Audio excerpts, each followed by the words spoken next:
After releasing a banger of a video game that was Naruto Ultimate Ninja Storm 2, Bandai Namco on CyberConnect 2 decided to release a new Naruto game the following year called Naruto Ultimate Ninja Storm Generations. Checking online, a lot of people praised this game as being goated, by being the best Storm game ever and so on. I myself had played this game around 3 years ago, but have forgotten what this game had to offer. So let's dive deeper to find out what this game has to offer. In general, this game has multiple modes: story mode, free battle, online battle, shop, and collections. As usual, let's start with this game's free battle and see how the fighting mechanics work in this game.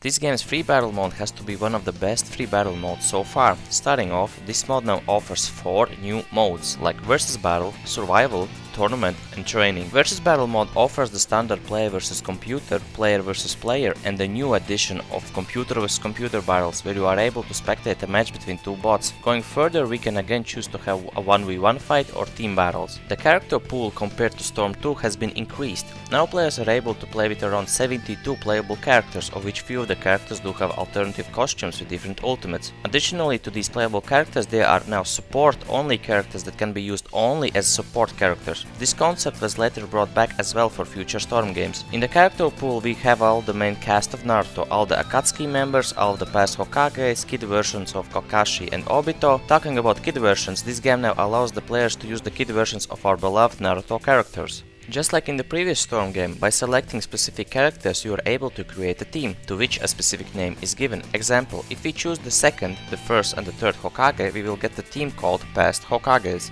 In the same sense, if we pick specific characters, we are able to upgrade our battle stats, which can change the tide of the battle. The same assist character types make a return: attack, defense and balance types. In the same sense, the beloved drive gauge makes a return. Once the drive gauge has been filled to 50% by calling out your support characters as much as possible, each specific support type can do some extra actions. Attack type characters will hop on and help you deliver some extra hits while you are doing a combo. In the same sense, they will deliver extra damage if the enemy is flying. Balance type characters will help you out by throwing ninja tools with you, and they will sacrifice themselves if the enemy uses an ultimate jutsu. Sadly, that comes with a cost, where you are no longer able to use that support character for the rest of the battle. Defensive type characters will block enemy kunais, chakra dashes, and as well will block the enemy while you are recharging your chakra.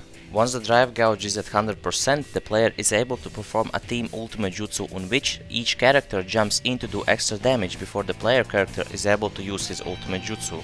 Talking about ultimate jutsus, the jutsus for the characters that were in Storm 2 are pretty much the same. There are 2 characters that do the same ultimate jutsu, but depending on the opponent, the jutsus are changed a bit. When young Hinata uses her ultimate jutsu on young Naruto, she becomes embarrassed when she sees that she's on top of Naruto and jumps farther away than usual. A similar event will happen if Karin uses her ultimate jutsu on any Shippuden version of Sasuke, where instead of mocking the opponent for being sloppy, she runs to his side and glances obsessively over him before backing up. Before starting a battle, it is now possible to customize your character. The customization is really limited, but now you are able to change your substitution logs to the ones you have bought from the store, and now you are able to create your own preset ninja tool items that can be used in battle. Actually, talking about substitutions, remember how in the previous game you could substitute by using chakra, right? Now this game introduced a new resource bar, the substitution bar, in which each player can now substitute 4 times in a row without using their chakra. But spamming the substitution button is not advised, since if you run out of substitutions, you are out of luck. The enemy can do anything he wants. The substitution bar refills itself after you have received some amount of damage. Another new thing that was introduced in this game is the new Chakra Dash combo breakers, not sure if that is the real name. In general, now you are able to extend your combos where, by in the middle of a combo you can Chakra Dash at your opponent and start the combo again, which can deal extra amount of damage. Doing that, plus using a jutsu at the end, can lead to critical damage. As well, you are able now to dash/Chakra Dash to enemies that are in the air as well.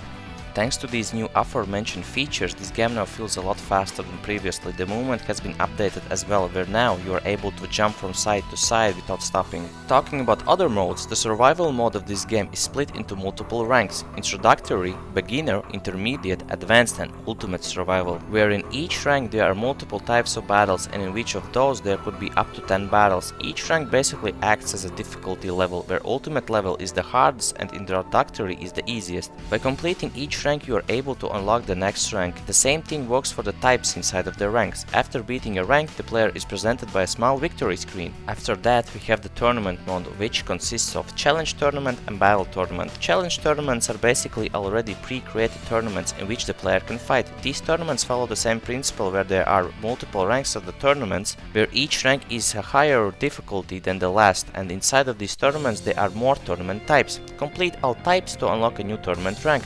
After beating a tournament, a small victory screen is presented as well. Battle tournament allows you to create your own tournament with up to 8 characters in a tournament. As well, after each match, the player again is presented with a battle results screen, just like in the previous Storm game. The only exception is that here, instead of collecting SP points, players now get a multiplier for their money, which can be used in the shop section. There are multiple ranks again: S, A, B, and C. Each rank has their own money multiplier. All in all, that is all about the battle mechanics and what the free battle mode brings. Let's jump into the main part, which is the story mode. The story mode is not like anything we have seen previously. This game's story mode does not have any free roaming or anything. Instead, the story mode is split into 11 chapters, where each chapter focuses on one specific character. The characters are Shippuden Naruto, Young Naruto, Shippuden Sasuke, Jiraiya, Zabuza and Haku, Itachi, Gaara, Kakashi, Minato, Madara/Daikatsuki, and Killer Bee. Each of these stories start up with a new custom-made anime cutscenes and end the same with the custom-made anime cutscenes. The anime cutscenes for the story mode of the game were produced by Studio Pierrot, who are in charge of the anime. They worked very closely with CyberConnect 2 to create a new content that is considered anime canon, with totally new scenes and new interpretations for the old ones with major or minor changes. The one exception is Killer Bee, where instead of having an anime cutscene, we have a small music video in which Killer Bee raps about his opponents, and after each fight the opponent dances as a background dancer for Killer Bee. Some anime cutscenes of the game differ from the original anime scenes. Not only are the scenes changed, but also the coloring and lighting of some of the techniques are also slightly changed. For all cutscenes there is rarely any blood.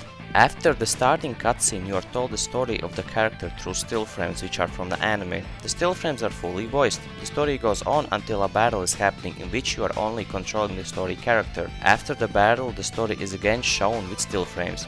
This cycle repeats itself until you have finished the story and an anime ending cutscene is shown. The story is focused on the most important battles of the character's story. Each story has around 4 to 5 fights, except for Young Naruto, Shippuden Naruto and Shippuden Sasuke, where they have around 11 fights each. The Madara Uchiha story doesn't focus on Madara only, but more on the Akatsuki as a whole, and presents the player the battles which the Akatsuki have gone through. After completing one story, you automatically unlock the following story mode. Additionally to that, while playing through all of these stories, the player is able to unlock all of the characters that can be used in free battle, new items in the shop like ninja info cards, titles, substitution logs and battle items. It is possible to complete the story mode in around 3 to 4 hours. The next thing on our list is to check out the online battle section.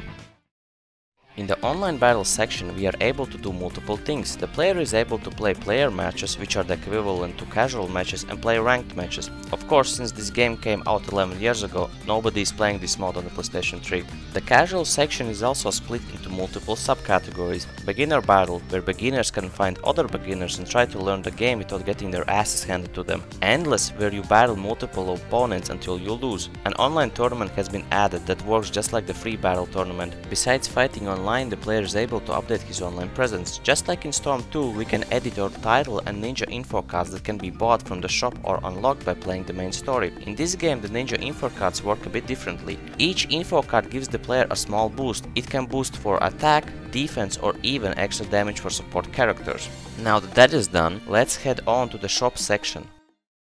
In the shop section, as you can see here, we can buy multiple things. The player is able to buy the previously mentioned substitution logs that can be changed when playing online or in pre-battle mode. For online, we can buy unlocked titles that change the online presence titles, and the aforementioned ninja info cards, as I already mentioned, have some online buffs to them. For free battle and online, here we can buy some ninja tools which we can use later in a free battle or online battles. In the last section, we are able to buy some still frames from all of the story missions. The images are split by playable characters, so unlocking, for example, Shippuden Naruto's images, we are able to see all of the still frames from his story.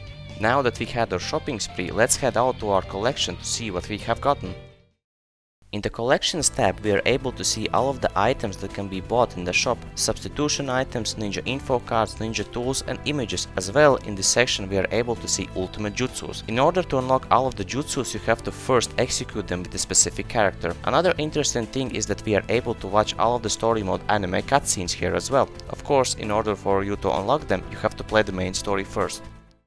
Even though this game lacks a normal story mode, the game compensates it by introducing revolutionary changes to the gameplay that are still being used today. The new substitution system and the combo cancelling make the gameplay feel more fluid. This is the Storm game where the fast-paced action we see in the future games was born. As well, they compensate for the story mode by adding more and interesting free battle modes which are possible to play solo or online. In the end, I enjoyed replaying the game again after 3 years. I always considered this game as a Storm filler game, in that sense that there is no story mode that is retelling the current events of the show, like Storm 1, Storm 2, Storm 3 and especially how Storm 4 does it. It was refreshing to have these fast-paced fights again after playing through Storm 1 and Storm 2, which to me felt a little bit off since I was previously used to this type of gameplay. What do you guys think about this game? Have you ever played it? If so, what did you think? Let me know in the comments. If you would like to see more Naruto or Naruto game related content, feel free to subscribe.